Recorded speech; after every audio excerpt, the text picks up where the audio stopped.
Hey everyone, this is Dave Stelzl, and I'm out here in New Jersey at the Digital Elite Marketing Conference.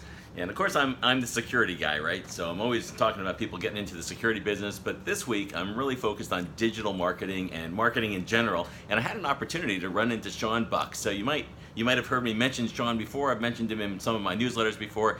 He's the newsletter pro guy, so he does newsletters.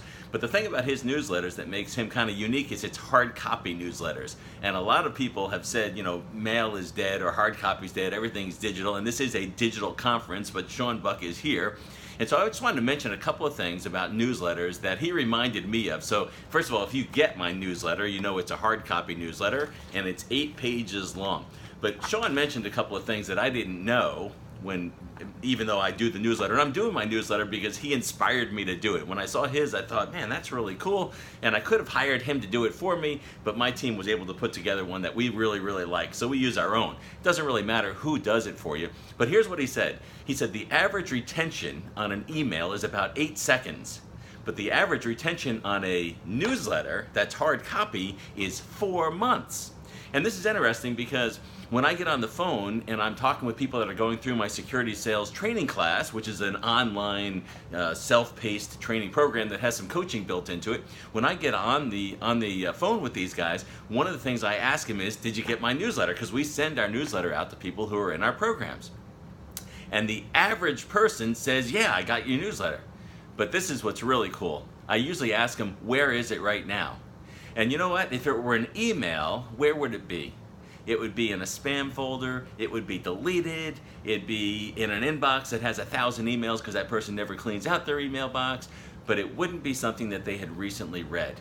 But when I ask them, where's your newsletter? They tell me it's on my nightstand, it's in my car, it's in my computer bag.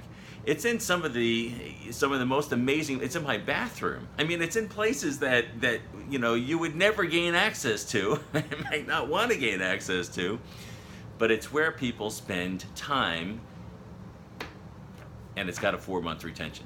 So that's really cool. Now, the other thing that he mentioned, which is really, really important and something we've really focused on, is if you have a newsletter, and even if it's digital, no matter what, this has to do with content. I want you to go and I want you to read through your newsletter. Actually, read through the last 3 or 4 issues and ask yourself, do the people I call on care about stuff like this?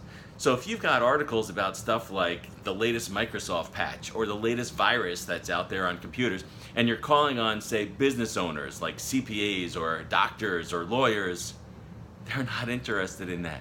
And so you need to take a look at the content and ask yourself, is this stuff that's interesting? Now, it's tempting to say, well, but if I write about other stuff, then it's not going to be selling my business. And that's not true. What they really need is insight into how to run their business, and a lot of that can center around things like automation and next-gen technologies. But if you're in the security business, then there's going to be places in here where you kind of insert the importance of keeping information safe, keeping it secure, the importance of maintaining the secrets of your business. So if you read through my newsletter, you'll see me working with different people. You'll see letters or articles that are built for people who are in sales, stuff on stress, on getting a good night's sleep, on learning more, on professional development, and it has nothing to do with security, even though I'm in the security space. So really, really important, you want your content to be speaking to your audience and drawing them into thinking about you. And here's the last thing that he mentioned, which I think is really, really important. After you've emailed somebody who you're trying to maintain a relationship with, let's say you met somebody at a conference or like this week, I met people at this conference. How am I going to keep in touch with those people? I could send a LinkedIn request. I could send a follow-up email, which I'm going to do for anybody that I collected a card with that seems like there might be somebody I could partner with or somebody I could do business with. But after I've sent 3 or 4 emails, if I keep sending emails like, hey, let's have a phone call, what are you doing? Is there anything we can do together? Eventually they're just going to get sick of me. But if I send them their newsletter, a couple things happen. 2 things. One is they can't unsubscribe. It'll come to them as long as I want it to. And I usually put a little note on their name to check once a year, is this still a valid person to send my newsletter to? And Sean mentioned in one of his talks here that a lot of times it'll go on for 18 months before that person actually responds. And I've had some of that experience. But you know what? 18 months isn't that long if you're constantly doing it, because every month another 18 months is up with somebody or with a group of people. So really cool. They cannot unsubscribe. And number two, it's not annoying.